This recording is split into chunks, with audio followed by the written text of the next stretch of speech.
মাজার জিয়ারত করা যাবে, কিন্তু মাজারে যে সেজদা দেয়া যাবে? আল মাইয়িতু ফিল কবর কাল গরিকু ফিল বাহর। সাঁতার না জানা ব্যক্তি সাগরে পড়লে যেমন অসহায়, মরে গেলে মানুষটা তার চেয়েও বেশি অসহায়। সে আপনারে কি দিবে?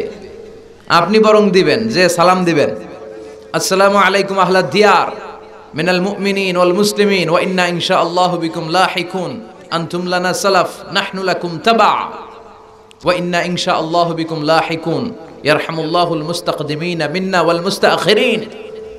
এই দোয়াগুলো পড়বেন, তার জন্য ফাতিহা পাঠ করবেন, দোয়া করবেন। তার কবরের আযাবকে মাফ করে দিবে কে? আল্লাহ। তো আপনার দোয়ায় ওর কবরের আযাব মাফ হয়, ও আপনারে কি করবে? এগুলো না বুঝে লোকজন মাজারে যে লাল শালু দেয়, আগরবাতি দেয়, মোমবাতি দেয়, ছাগল দেয়, গরু দেয়, টাকা দেয়, পয়সা দেয়, আছে না নাই? সন্তান হয় না, সন্তানের জন্য যায়। মেয়ে আছে, ছেলে হয় না, এরকম আছে না নাই?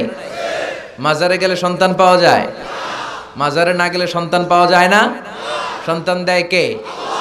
মাজারে না গেলে যদি সন্তান না হতো, ছাগলের যে বাচ্চা হয়, ছাগল কোন মাজারে যায়? গরুর যে বাচ্চা হয়, গরু কোন মাজারে মানত করে? আকল খাটালেই বোঝা যায়। চিল্লা এখন ঠিক কিনা? এজন্য মাজার কেন্দ্রিক ভণ্ডামিকে কোনোভাবেই প্রশ্রয় দেয়া যাবে না। আমরা একজনকে সেজদা করি, চিল্লায় বলেন তো তিনি কে? আল্লাহ। এটার নাম তাওহীদ। এটার নাম কি?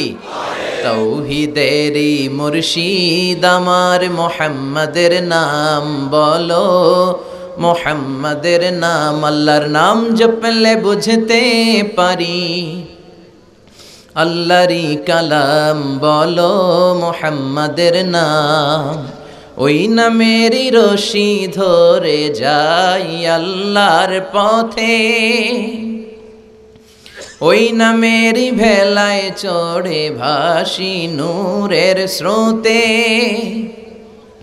ওই নামের বাতি জেলে দেখি আরশের মুকাম বলো, মুহাম্মাদের নাম। পড়েন সবাই, তাওহীদেরই মুর্শিদ আমার মুহাম্মাদের নাম বলো, মুহাম্মাদের নাম, আল্লাহর নাম জপলে বুঝতে পারি।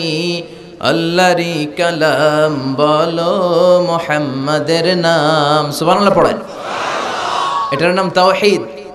এক আল্লাহয় বিশ্বাসী হওয়া, এক আল্লাহর কাছে চাওয়া, বিপদে আপদে সকালে বিকালে সব সময় আমরা একজনের কাছে চাইবো। তিনি কে? আল্লাহ। আপনার যত চাওয়া আছে সব পাওয়াকে যদি তিনি পাওয়াতে রূপান্তরিত করে, আপনার যা লাগবে সবও যদি সবাইকে সব দিয়ে দেয়, তারপরও তার ধনভাণ্ডারের কিছু কমবে? কি বিশাল ধনভাণ্ডারের মালিক, কি ক্ষমতার মালিক, কি মর্যাদার মালিক। এই দামি আল্লাহরে রেখে দিয়ে আমরা মাজারে যেয়ে সেজদা দেই, মাজারে যেয়ে চাই। এজন্য মাজারে চাওয়া যাবে না, চাইতে হবে কার কাছে? আমাদের জীবনের প্রতিটা অঙ্গনে যেন আমরা ইসলামকে মানতে পারি, আল্লাহ তৌফিক দাও। আরো জোরে পড়েন আমিন। এই যে কোরআনের প্রতি আবেগ উচ্ছ্বাস, এটাই প্রমাণ করে এদেশে ইসলামের বিজয়কে কেউ ঠেকিয়ে